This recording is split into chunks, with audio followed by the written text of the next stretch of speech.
아까 말씀하신 것에 이어서 잠깐 하나만 그 사회주의 개혁을 막기 위해서 박근혜 대통령의 제명을 결정했다 말씀하셨는데, 그럼 사회주의 개혁을 막기 위해서 춘향인 줄 알았는데 향단이다 이런 말씀하셨습니까? 춘향인 줄 알았는데 향단이었다. 그 말은 본인이 하신 말씀. 제가 그래 한 게 아니고 국민들이 그렇게 생각했다. 그런 취지로 말했습니다. 다시 한번 보시죠. 예, 본인 입에서 나온 말은 아닙니까? 아니, 내가 그랬죠. 국민들이 이렇게 그렇게 생각한다. 말씀하신 건 맞죠? 예. 자, 작년 11월 21일 날 페이스북에 이런 게시를 하셨습니다. 이재명, 김혜경 부부의 법카 기소 관련해서 꼭 이런 것도 기소해야 옳았냐? 많이 묵었다 아이가. 이 시점에 그런 것까지 기소해 오해를 산다라는 식으로 법카 기소에 대해서 문제점이 있고 잘못된 것처럼 말씀하셨습니다. 그게 어떤 취지인지 간단하게 설명해 주시겠습니까? 한동훈 후보가 법무부 장관 하면서 검사 200명 동원해서도 이재명이 못 잡았잖아요. 대장동 비리 사건 경우에 수천억의 이익을 제3자한테 줬는데 그게 무슨 공짜로 줬을까요? 그럼 뭘 그 이득을 취했는지 그걸 조사를 했어야죠. 그거 못 찾았잖아요. 그거 못 찾고 나중에 안 되니까 지방자치단체장이 차 타고 다닐 때 뭐 기름값 이런 걸 기소하는 게 그게 정상입니까? 예. 자, 법인카드, 지방자치단체장이 법인카드 가지고 과일 사먹고 샴푸 사고 이런 정도는 해도 된다는 인식을 갖고 계신 건가요? 말을 그래 하면 안 되죠. 법무부 장관쯤 한 사람이.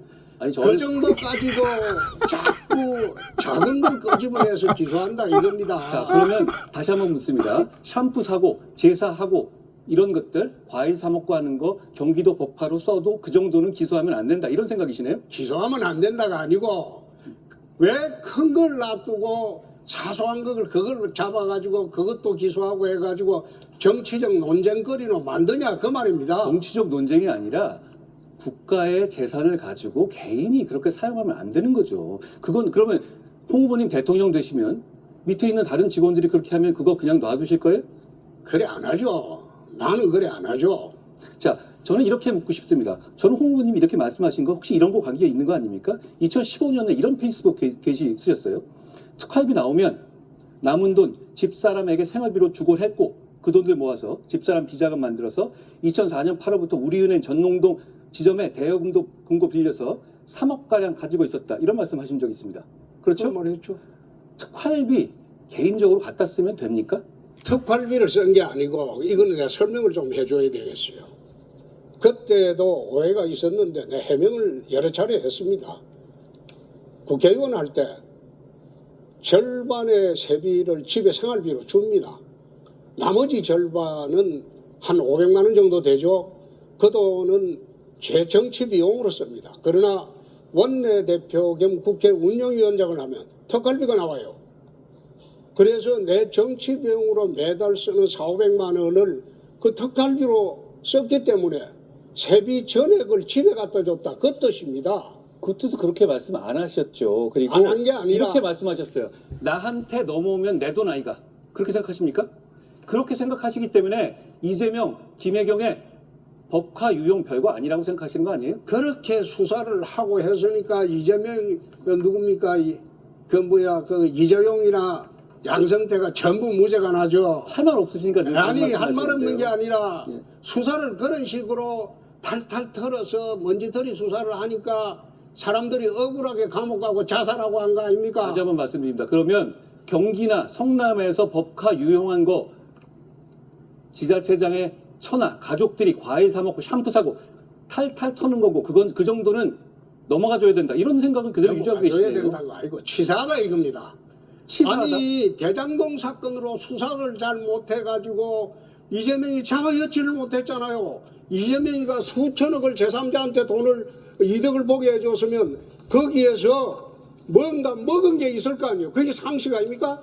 근데 그걸 200명의 검사를 들고도 탈탈 털어도 못 털고 이제 와서 할 거 없으니까 온갖 사소한 거 그 잡아가지고 터는 게 그게 수사 비례 원칙에 맞느냐는 겁니다. 예, 국민들께서 보시기에 홍 후보님의 공직관을 잘 이해하셨을 것 같아요. 그 정도는 별거 아니다라고 생각하시는 것 같아요. 또 하나 제가 여쭤봅니다. 제가 주도권일까요? 그런 식으로 제가 주도권 지고 주도권일까요? 토론하더라도 법무부 장관쯤 됐으면 논리에 맞게 그리고 이야기 제 들어보고 논리가 이야기를 맞는지, 해야지. 제가 논리에 맞는지, 홍 후보님 논리가 맞는지는 국민들이 판단하실 거예요. 판단을 홍 후보님이 안 하고 결정하시는 건 아닙니다. 참 국민의 말만 하면 국민을 파는데 내가 참 어찌가 국민이 없어요. 예, 예. 지난번에 계엄 때도 그랬잖아요. 자, 계엄하자마자 내란이라고 먼저 단정한 사람이 후보 아닙니까? 다시 한번 물어보겠습니다. 계엄 잘 된 겁니까? 잘못된 거죠. 근데 왜 저번에 그렇게 말씀 못 하셨어요? 뭘 잘못 자, 말을 계엄 제가- 제 입장에 있으면 계엄 막으셨을 겁니까? 대구시장이니까 그거 묻지 말라면서요. 대구시장이니까 대구시장 있으면서 계속 중앙정치에 대해 참견하셨잖아요. 참견이 아니라 당 문제에 대해서 참견을 했죠. 내가 당대표를 했으니까. 아니, 그러나 예, 국정에는 관여한 일이 없습니다. 국정엔 관여할 권한이 없으신 거고요. 그러니까 정치적인 관여를 발언을 했죠. 계속 해오셨죠. 대구시정은 그럼 누가 합니까? 지금 그만두셔도 대구 잘 돌아갑니까? 대구시정은 예. 충분히 잘하고 있습니다. 그러면 없어도 되는 사람 아니었습니까? 중앙정치 쓰는 거는 하루에 20분만 하면 됩니다. 자, 제가 또 여쭤볼게요.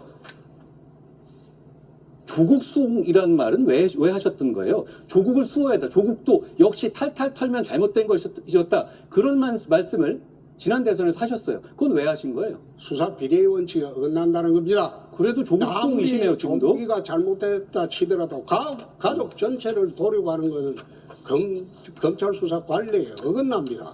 자, 문재인 대통령께서 최근 뇌물죄로 기소되셨죠? 예. 그 문다혜 씨 관련한 수사에 대해서도 잘못된 거라고 작년에 말씀하셨어요?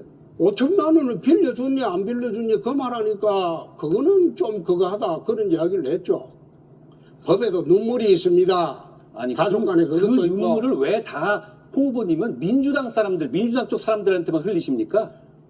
그 눈물이 왜 아니. 우리 후보가 지금 이렇게 대선을 두고 싸우는데 민주당 앞에서 이재명과 같이 간다고 하고 그런데 아니, 왜 그 눈물 여기만 그럼 내가 흘립니까? 말 물어봅시다. 이재명과 같이 안 가고 지난 3년 동안 윤석열 대통령이나 한동훈 후보가 나라 운영을 어떻게 했길래 지금 나라가 이 꼴이 됐습니까? 야당의 존재를 인정하고 소통하고 설득하고 그렇게 했으면 이 꼴이 됐겠습니까? 야당은 타도의 대상으로 삼고 예. 경멸의 대상으로 삼고 예, 그렇게 알겠습니다. 하다 보니까 서로 충돌해서 예. 이 꼴이 됐는데 알겠습니다. 그럼 내가 대통령이 되고 아니 저보고 이재명 왜 못 아니, 잡아넣냐면서요? 아니, 그럼 내가 그런 말로서 대통령이 지금 이런 되고 얘기하면 너- 이상한 거 아닌가요? 아니 192명의 야당 정치인들이 있는데 그럼 한동훈 후보나 예. 윤석열 대통령처럼 똑같이 대결 구도로 하면 이 나라 어디로 가요? 야당 존재를 인정하고 대화할 건 대화하고 타협할 건 타협해야죠. 2년 전에 대구시청에서 이재명 대표를 만나셨어요. 그때 김기현 대표가 옹졸하다, 당신이 도와달라 이런 얘기를 공개적으로 국민들 보는 앞에서 이재명 대표한테 하신 적이 있습니다. 그렇습니다. 왜 그런 말 하셨습니까? 옹졸했기 때문에 그 당시는 옹졸하다고 그렇게 얘기했었을 때 상대가 이재명 민주당 대표였을 때 그렇습니다. 그럼 국민들이나 지지자들이 어떻게 보실지는 생각 안 해보셨어요? 그게 진짜 이분법적인 사고입니다. 그때는 TK 신공항법 통과라는 중차대한 대구 과제가 있었어요. 이재명 대표 허가를 받지 않으면 그 통과 안 돼요. 대구 100년 이재명 수고인데 대표 허가 받으려고 이재명 대표가 아부성 발언을 하셨다는 말씀이에요? 아부라는 말 사용하면 안 되죠. 분위기를 부드럽게 하기 위해서 한 거죠. 근데 그러면서 김기현 대표라는 당시 우리 국민의힘의 당대표를 굉장히 폄하하셨어요. 다른 당 앞에서요. 그건 아니, 적절하지 않은 것 아닙니까? 한동훈 후보는 국민 앞에서 대통령 폄하한 일 없습니까? 예? 대통령한테 깐족대고 조롱한 일 없습니까? 제가 이거 먼저 여쭤보죠. 깐족된다는 말이 무슨 뜻입니까? 계속 쓰시던데 일상생활에서 다른 주변에 있는 분들한테 깐족된다는 말 쓰세요? 그런 표현 쓰시면 안 돼요. 그런 표현은 폄하한 표정이잖아요. 저는 후보님 제가 존경하기 때문에 다른 분들한테 그런 얘기를 면전에 쓰지 않는 것이 좋겠다는 이제 조언을 오늘 드려요. 깐족대는 것만 보고 다음부터는 안 쓸게요. 네. 자, 굳이 따진다면 홍 후보님이 페북에 쓰셨던 여러 가지 폄하하는 막말들 그게 깐족되는 겁니다. 그러지 않으셨으면 좋겠어요. 안족된다는 말 뜻을 모르고 지금 예? 저래 샀네. 자, 얼마 전에 SBS 스토브 리그에 나가서 제가 당원 63%의 선택을 받은 것을 두고 당원들 정신 나갔네 이렇게 말씀하셨습니다. 그렇습니다. 그렇게 생각하세요? 그렇습니다. 63% 당원들이 국민의힘의 당원들이 정신 나갔다 이렇게 생각하세요? 그렇죠. 지금 몇 달 안 있어가지고 당 운영 잘못하고 나라 운영 잘못해가지고 계엄 터지고 그 다음에 지금 탄핵 당하고 그러니까 그때 뽑았던 당원들이 기분 나쁘죠. 어떻게 저런 후보를 뽑았나? 아니요, 제 말씀은 지금 저를 비판하신 게 아니라 그 말씀은 우리 당원을 비판하신 거잖아요. 그 말씀 사과하실 생각 없으십니까? 지금 내 사과하라면 하죠. 제가 요구 드린 건 아니지만 게다가 그 앵커가 정말요 했더니 뭐라고 말씀하셨냐면 이런 말 왜 하면 안 되냐라고 당당하게 말씀하셨어요. 그때 그래 했죠. 왜 그러셨습니까? 지금 왜 사과하실 말 아니. 자, 아니, 당원들 나는 지금- 63%를 아니. 정신 나갔다고 하시면서 당원표를 달라고 하시는 건 아니, 말이 안 되지 않나요? 그게 심지어 아마 그쪽 팀장이 일러준 모양인데 그걸 그대로 질문하는데 아닙니다. 그게 아니, 아니라 그걸 제가 그 갖다가- 방송을 봤어요. 생각해 보세요. 나는 이게 한동훈 대표가 들어오면 정부 여당의 결말이 그때 보였다 이 말이야. 뚜렷하게 총선에 참패하고 이 역대급 참패. 192대 108이라는 숫자는 해방 이후에 이런 숫자 없어요. 그래 참패한 사람을 다시 당대표로 들르니까 이 정신 나간 사람들 아이가 그 말을 했죠. 당원들이요? 그리고 앞으로도 저게 틀림없이 당이나 나라를 망칠 건데 망쳤잖아요 지금. 자, 제가 아까 말씀드린 다시 한번 요청드리죠. 네. 그래도 당원들한테 정신 나갔다고 하신 거는 과하셨던 것 같아요. 기회를 드리겠습니다. 사과하시면 어떻습니까? 사과가 했잖아. 아, 사과 아까 하신 겁니까? 네. 뭐 저한테 사과하실 것은 없으니까요. 네. 이 말씀을 또 드립니다. 3번을 최근 몇 년간에 계속 사퇴하셨어요. 그렇죠? 사퇴를 하셨습니다. 선출된 자리에서. 예. 그렇죠? 이 사퇴가 출마하려고 이번에 대구시장 사퇴하셨죠? 그렇죠. 그리고 전에는 출마하려고 경남지사 사퇴하셨습니다. 그렇죠. 그리고 그 전에는 대구시장 출마하려고 국회의원 사퇴도 하신 적 있으세요. 그렇습니다. 그렇습니다. 그렇게 선출된 입장에서 굉장히 중요한 자리들이었잖아요. 그런데 더 좋은 자리를 가기 위해서 그렇게 사퇴하는 거? 그거 뽑아준 분들에 대한 예의가 아니지 않습니까? 내가 그거 물을 줄 알았어요. 답을 해주시죠. 경남지사 사퇴할 때는 난 사퇴하기 싫었는데 당이 박근혜 탄핵되고 지지율이 4%였어요. 당을 해체하라고 했어요. 당이라도 살리려면 당신이 올라와라. 그렇게 해서 당의 요구대로 내 올라간 겁니다. 두 번째, 대구시장 사퇴는 후보가 되면 20일 이후에 사퇴를 해야 됩니다. 후보가 될 자신이 있기 때문에 사퇴를 20일 땡겨서 뿐입니다. 제 말씀은 그리고 그러니까 국회의원 사퇴는 그 당시에 경선에 지고 난 뒤에 경선에 치열하게 붙던 한 당사자가 서울에 있으면 윤석열 대통령이 불편할 것이다. 그래서 지방으로 내려간 겁니다. 후보님, 그런데 뽑아주신 시민들과 국민들이 계시잖아요. 그분들은 만약에 후보님께서 그렇게 다른 자리를 위해서 중간에 갑자기 떠날 거라는 걸 알았다면 후보님 뽑아줬겠습니까? 국회의원 수성을에 사퇴할 때는 대구시장으로 가기 때문에 문제가 없죠. 똑같이 대구시 일을 보니까. 아, 수성을의 국회의원과 대구시장은 다른 자리죠. 아니, 다른 자리고 똑같은 자리지 뭐. 대구시 업무 보는 거는 수성을 국회의원들은 수성을을 보고 수성을 국회의원은 수성 시민들을 대표하기도 하지만 전국을 대표하는 국회의원이죠. 대구시장과는 다른 자리입니다. 국회의원 한번 해보셨어요? 그걸 해봐야 알겠습니까? 그러니까 국회의원은 안 해보고 어떻게 그런 질문을 해요? 그러면 국회의원의 첫 목적은 지역구 발전입니다. 예?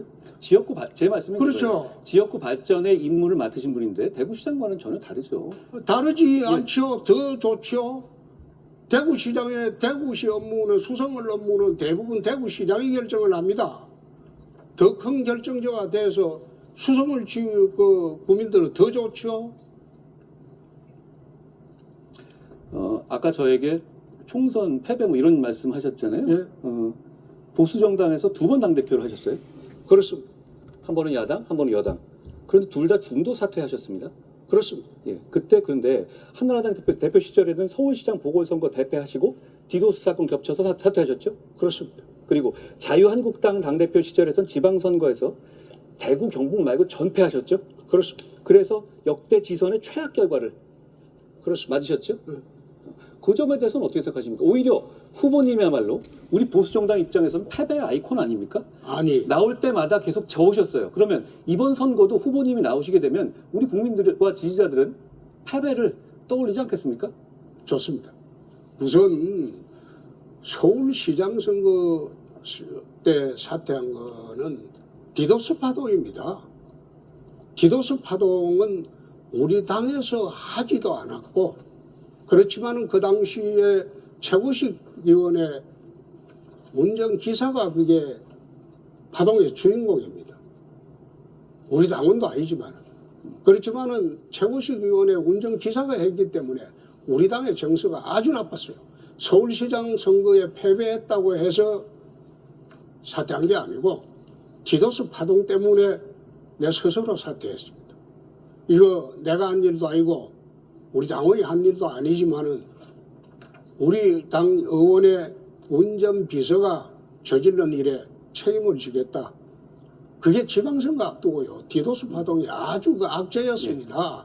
그래서 제가 사퇴하면서 이게 마무리될 수 있다면 사퇴하겠다 하고 사퇴한 거고, 두 번째, 지난 2018년도 지방선거는 아마 그때 한검사 검사할 때 되겠죠.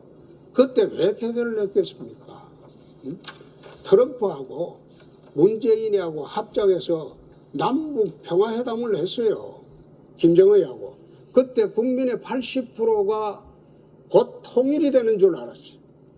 그 분위기 속에서 후보님 내가 짧게 말씀해 남북 주시면 정상회담은 후보님 좀 짧게 해주시면 좋겠습니다. 위장테마회담이다. 예. 자, 무슨 얘기인지 그래 했는데 알겠습니다. 막말했다고 난리를 쳐서 내 책임지고 사퇴했습니다. 후보님이 대패한 건 이렇게 다 설명하고 변명이 많으신데 매번 저한테 총선 패배했다고 말씀하시지 않습니까? 그럼 총선 자, 패배 들어보세요. 설명해보세요. 자, 총선 패배 이후에 제가 총선 패배를 왜 했는지 그 설명해. 이후에 당대표를 63% 당선됐죠.